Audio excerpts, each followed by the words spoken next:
Linda paid off her house at 59. No mortgage, no bank. Free and clear, just like she'd dreamed about for 30 years. 5 years later, she had a stroke. Nothing dramatic in the news. No foreclosure notice taped to her door. But 18 months after that stroke, Linda's daughter got a letter from the county. Her mother's house, the one she'd paid off completely, was being sold at a tax auction. No bank involved, no mortgage company, just unpaid property taxes piling up quietly while Linda sat in a rehab facility, unable to write a check, and nobody even knew the bills existed. Here's the question that should stop you cold. How do you lose a home you own outright, with zero debt, zero mortgage? Stay right here, because the answer changes how you think about paid off completely. Most people believe paying off the mortgage is the finish line. You make that last payment, you're done. The house is yours. Nothing can touch it. And I get why people believe that. For 30 years, that payment was the biggest bill in the house. Killing it feels like winning. But here's the truth almost nobody says out loud. A paid-off home doesn't mean a protected home. It just means one specific bill is gone. There's still a bill that never goes away. One the government sends you every single year for the rest of your life. Whether you're healthy, sick, sharp as a tack, or lying in a hospital bed unable to open your mail, that bill is your property tax. Let's talk about what actually happens when it goes unpaid. Because most people picture foreclosure, a bank, a repo truck. That's not how this works. When you don't pay property taxes, the county doesn't need a mortgage or a lender to take action. They put a lien directly on your home. If that lien sits unpaid long enough, and in most states that window is somewhere between 1 and 3 years, the county can sell your home at a tax auction to collect what's owed. It doesn't matter if you own the home outright. It doesn't matter if you've lived there for 40 years. The county doesn't care about your equity. They care about their money. And here's the part that should really get your attention. This isn't rare. It happens to older Americans every single year, and it's almost never because they were careless. It's because life happened. A stroke, a broken hip, early dementia, a spouse who handled the finances passing away first. Suddenly, there's nobody checking the mailbox for a tax bill that used to get paid automatically through a mortgage escrow account. Because here's the twist people don't realize until it's too late. When you had a mortgage, your property tax was usually baked right into that monthly payment. The bank collected it, held it, and paid the county for you automatically. You never had to think about it. The day you pay off that mortgage, that automatic system disappears. Now the county mails you a bill directly, once or twice a year, and it's entirely on you to pay it. Remember it and get it done. So let's talk about who this actually threatens most. If you live with a spouse or partner who could step in if something happened to you, your risk is lower, though not zero.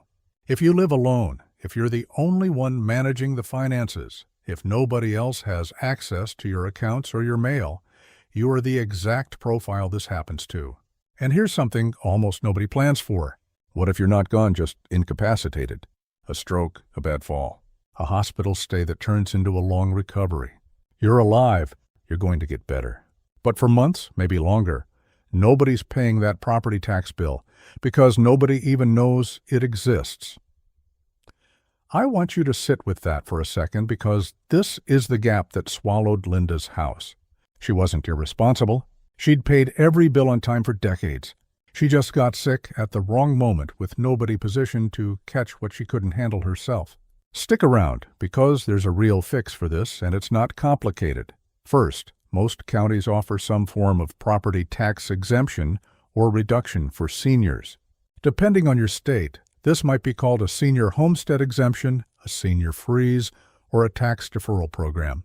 Some of these reduce your taxable value outright. Some freeze your bill so it can't keep climbing as you age. Some let you legally postpone payment entirely, with the county collecting what's owed later when the home is eventually sold. But here's the catch that trips people up every time. Your county will almost never call you to tell you these programs exist. You have to find them yourself and apply, and there are deadlines. This week, look up senior property tax exemption for your specific state or county. One phone call to your local assessor's office could save you thousands of dollars a year. And just as importantly, It can put you on the county's radar as someone they should check on if a payment goes missing. Second, and this is the piece that actually solves Linda's exact situation, set up automatic payment for your property taxes directly through your county, if your county allows it. Not every county does, and that's a real frustration for a lot of people. But where it's available, autopay through your bank means the bill gets paid whether you're capable of writing that check or not. If your county doesn't offer autopay, ask if you can prepay into an escrow-style account voluntarily, even without a mortgage. Some counties allow this. It recreates that automatic safety net your mortgage used to provide. Third, and this is the one people skip because it feels uncomfortable to think about, give someone you trust access, or at least visibility, into your finances before you need it. This could be a financial power of attorney. It could be as simple as adding a trusted adult child as an authorized user who can view your accounts and bills, even if they can't spend the money. The goal isn't giving up control. The goal is making sure that if you can't act, somebody who loves you can step in before a missed bill turns into a missed deadline, and a missed deadline turns into a lien. Fourth, keep a simple written list, updated once a year, of every bill tied to your home, property tax due dates, homeowners insurance, any HOA fees. Keep it somewhere your family knows to look, not just in your head.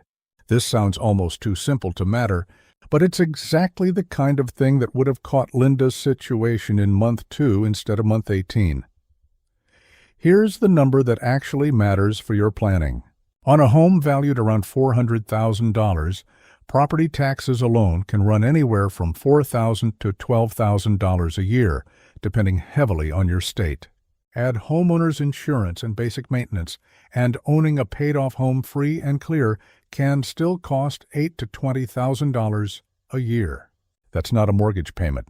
But it's not nothing, and it absolutely does not stop just because the mortgage did. If your retirement income can comfortably cover that range every year, your paid-off home is exactly the asset it's supposed to be. If it can't, or if you're the only one who'd notice a missed bill, that's your signal to put these protections in place now. Let's go back to Linda for a second, because there's a second half to her story. Her daughter found out about the tax lien with about 4 months left before the sale date. It was close, genuinely close, but not too late.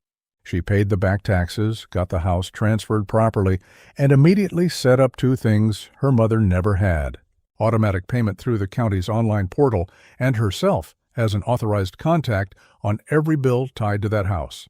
Linda's home was saved, but her daughter says the same thing every time she tells this story.